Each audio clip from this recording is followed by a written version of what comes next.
Good morning everyone.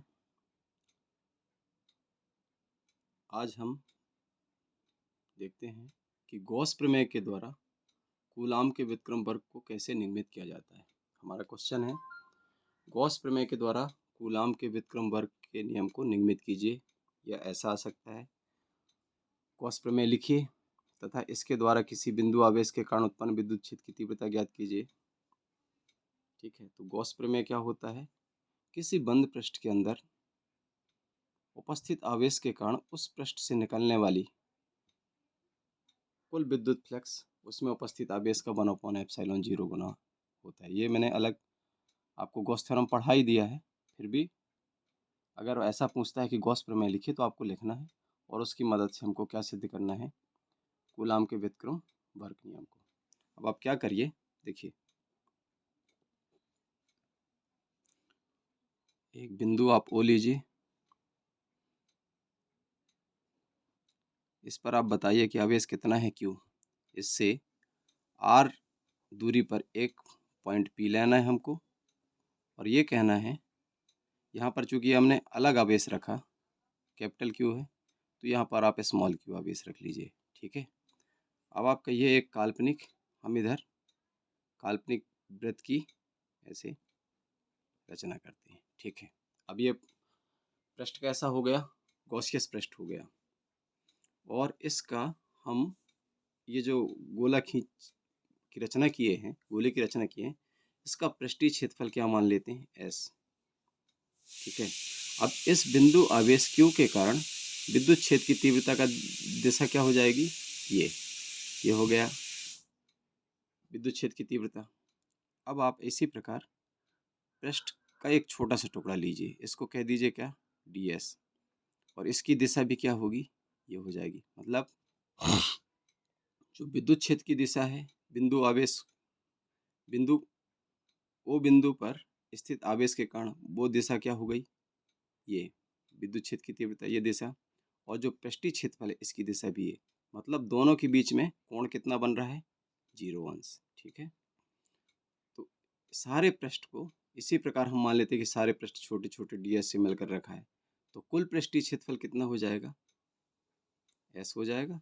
कुल पृष्ठीय क्षेत्रफल s और विद्युत क्षेत्र की तीव्रता E।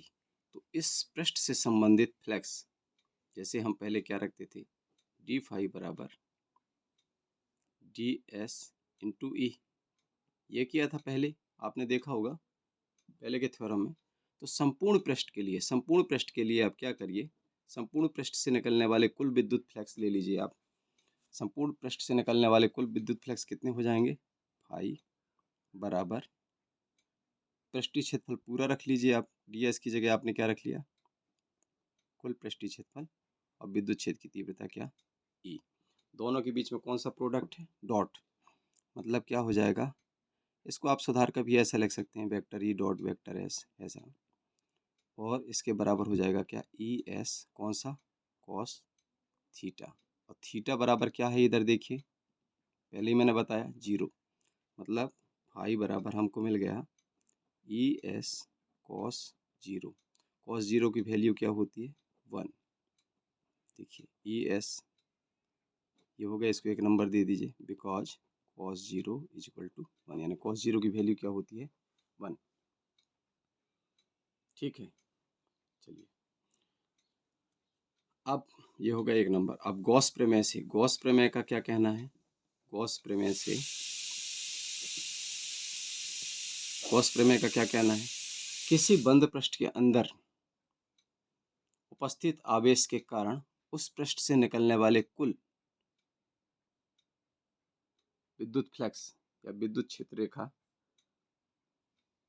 कुल विद्युत फ्लक्स या उससे संबंधित फ्लक्स क्या हो जाएगा? फाई इज इक्वल टू उसमें उपस्थित आवेश, कौन सा आवेश उपस्थित है? कैपिटल क्यू का एप्सिलॉन 0 गुना होता है। ये हो गया phi is equal to Q upon epsilon 0। इसको भी आप दूसरा नंबर दे दीजिए। अब देखिए हमने पहले क्या कहा, ये गॉसियन पृष्ठ होगा। इस मेथड से सिद्ध किया तो जितने फ्लक्स निकल रहे हैं वो तो उतने ही होंगे ना, चाहे गॉस से निकालें चाहे आप ऐसा करके निकालें। ठीक है, तो ये दोनों फाई की वैल्यू तो सेम ही रहेगी। समीकरण 1 एवं 2 से आप लिख दीजिए समीकरण 1 एवं 2 से हमको क्या मिल गया, देखिए लेफ्ट साइड क्या है, फाई फाई है। समीकरण 1 एवं 2 से हमको क्या मिला,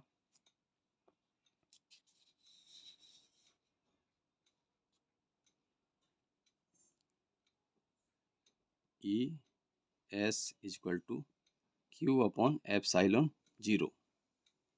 ठीक है, तो ई बराबर क्या मिल गया आपको, देखिए क्यू अपॉन एप्साइलॉन 0 और एस। अब एस की वैल्यू आप रखिए, क्योंकि एस क्या है, गोले का पृष्ठीय क्षेत्रफल।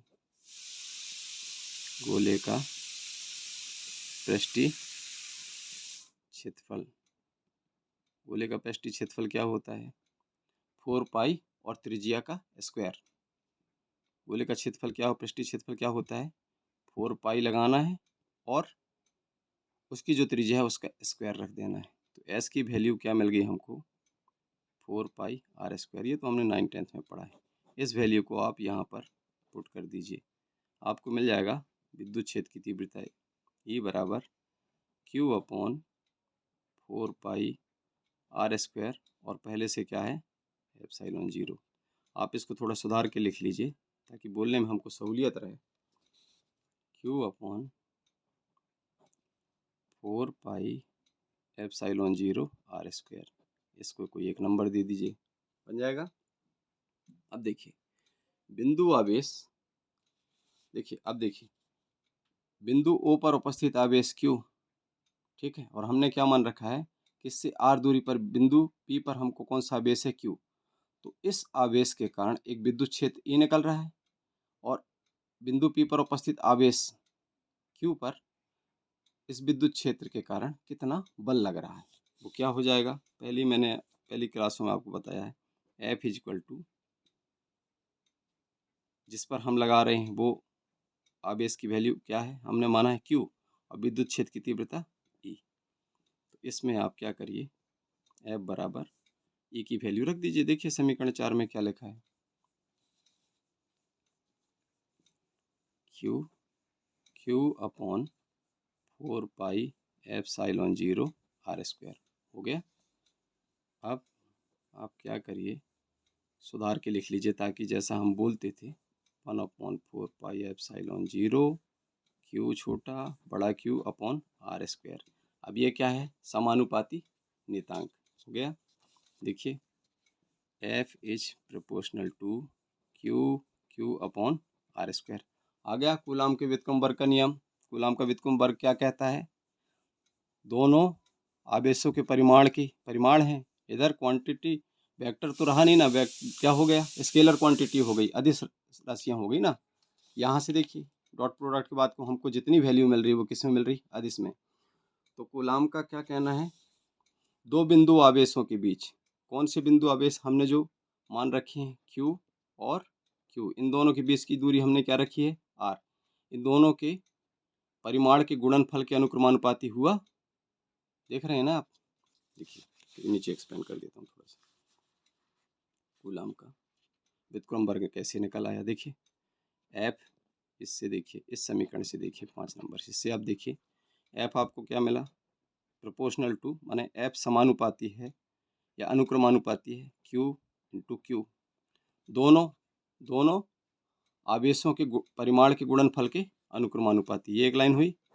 और दोनों के बीच की दूरी के वर्ग के व्युत्क्रमानुपाती है। समीकरण 5 में देखिए 1/r स्क्वायर आता है।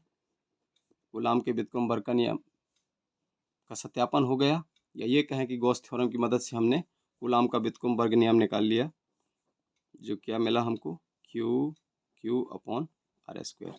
यही कूलाम का व्युत्क्रम वर्ग नियम है, यही कूलाम का व्युत्क्रम वर्ग नियम है। क्लियर,